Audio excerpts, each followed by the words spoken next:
I'll do that. So I started out, I was always a hustler. When I was a kid, I was a hustler. I would go door to door, cutting grass, whatever I had to do to make money. I was always trying to make money.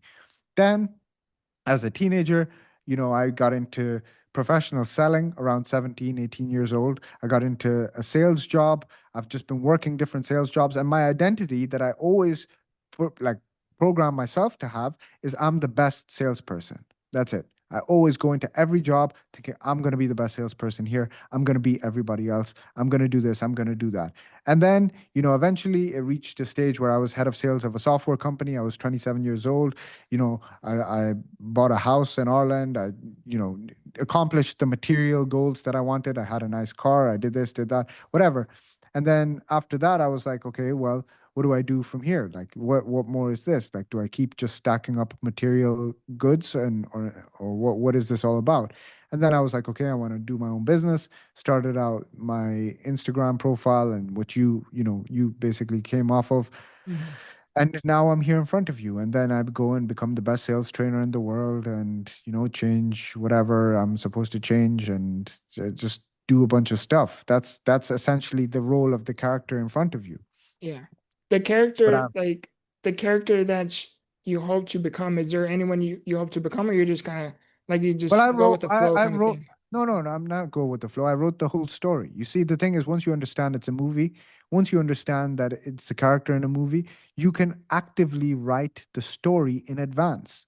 Like, I can tell you how my story unfolds to Mhm. the best of my ability. I mean, I'm going to do my best to make that the reality. Obviously, there's subconscious programming that will also play an influence. Like, you can say that you want to be, I don't know, an NBA basketball player, but then there's obviously subconscious, your subconscious knows better than your conscious. Like, even if you try to affirm it 100 times a day, you say, I'm going to be an NBA basketball player. I'm going to be an NBA basketball player. I'm going to be deep down inside, your subconscious isn't stupid. You know inside, like, okay, that's not going to happen, right? Yeah, So it's not this is the realistic. problem.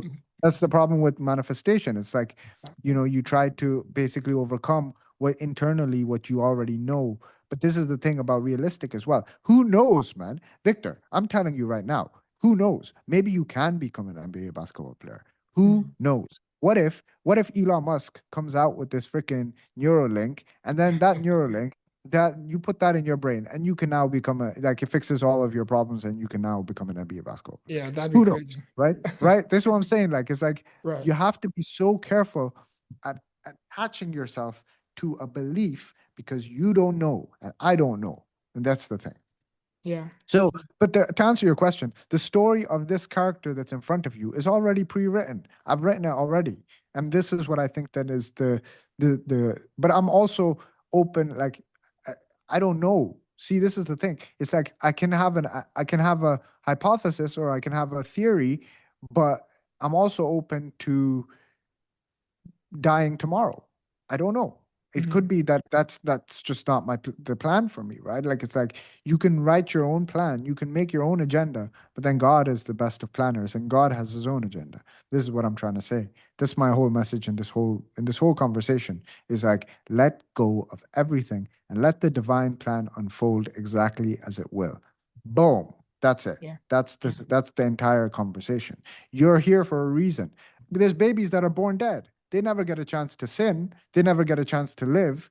So what that means is that the fact that we're here means that we're supposed to be here. Right. No, that was a great answer. Like you said, you've gone through things as well, and you came out being, a great sales coach. And, for someone in your shoes, I just want them to kind of understand, like, their season isn't permanent. Like, there are good things that can unfold. Just stick to How the did I become a plan. sales coach? I don't even know how I became a sales coach. I never set out when I was a kid like, oh, I'm going to be a sales coach. That's not what I had in mind. I wanted to be a boxer, you see? Okay. When I was a kid, my dream was to be a world champion boxer. And I'm a really good boxer. Like, I have an amazing coach. My coach, he's probably one of the best in the world, and he trained me since I was 17. So Wow. this is something people don't know about me. They don't know that actually my dream in life was to be a professional boxer. but it changed. I mean, obviously things happen, and then you have to adjust path. How I became a sales coach, I don't know. I just became the best seller, and then after that, I became in the companies that I worked in. I mean, and then I became the head of sales for a company. And then I said, wait, hold on. What I'm teaching these people, I can just teach people myself. Like I don't need to be working for somebody else to teach this. So Yeah. that's how I didn't choose it. It chose me.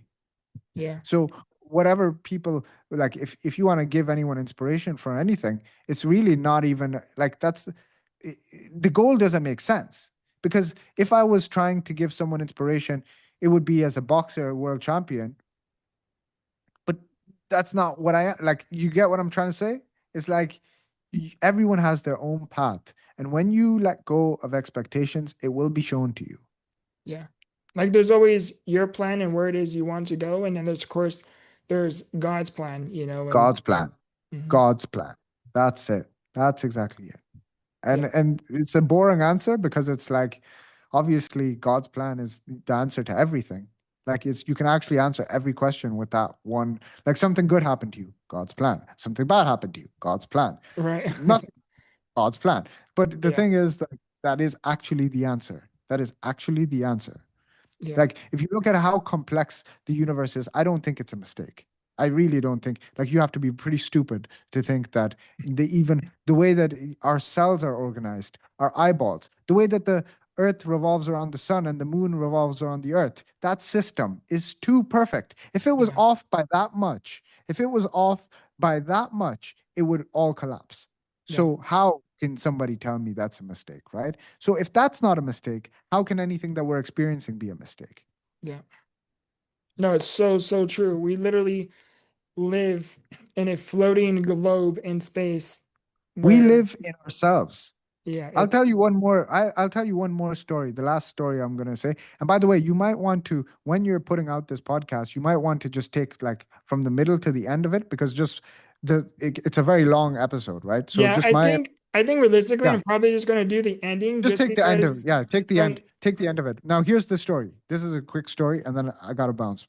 yeah. So there's a story going around on Reddit, right? And it's like, and I resonated with this as well. It's the story of a man who, by the way, did you hear of this one? It's the story of the man who, the man who became immortal, the immortal man. No, I don't think so. Okay, so I'll be very quick and explain this to you. Okay. Immortal man story goes like this: there's a guy, and he got basically told, uh, by God or by whoever, that if you you can live forever, you'll never die. But the only thing is, there's only one catch. I'll give you $10 million, and there's a snail, and it's chasing you forever, like at a snail pace. If the snail touches you, you're gonna die. Hmm. That's the only catch. Okay, so you will never die unless the snail touches you. Okay, Okay. he's like, snail, touch me, $10 million. Okay, let's go. So he starts living, and he travels continents and builds kingdoms and builds castles, and has kids, has wives, has all the glories of this life. But slowly but surely, everyone starts to die. His family start to die, people start to die, civilization gets wiped out. Eventually, even the earth gets wiped out, and stars start to collapse, and the whole galaxy starts to collapse. But that snail is always after him, always chasing him, no matter where he goes. He's going to a different continent, it's coming behind him, whatever. So the snail eventually, he realizes, like, it's only him and the snail left in existence. So you can imagine like a blank universe, a blank canvas, and him and a snail that's constantly chasing him. So he gets bored of it all. Like he's like, okay, I had my fun. Like I lived life. I did everything a human being could possibly do. Yeah. Now I want to die. Like I just want this to be over now. Okay. So then he actively starts pursuing the snail. Now he's the one looking for the snail. And then when he reaches the snail, when he finally touches it, it's the snail that disappears and not him. Oh, So wow. he's stuck in eternity by himself. Now, I want you to imagine something else. Okay.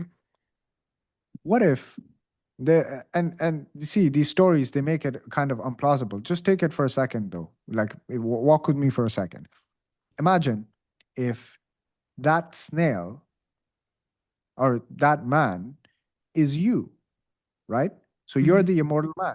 Now you just touched the snail and the snail disappeared. So what can you do now? You're stuck in eternity by yourself. You have no way of dying. There's no way to die. There's no way to live. You're just stuck in eternity. You're stuck in the abyss. Okay? Right. You're left without meaning. There's not even no meaning. There's nothing. You're just stuck in nothingness, right? So what is he supposed to do now? Now, what he would do from my logical thinking, like my way of interpreting it, is the only thing that you could do in that situation is meditate.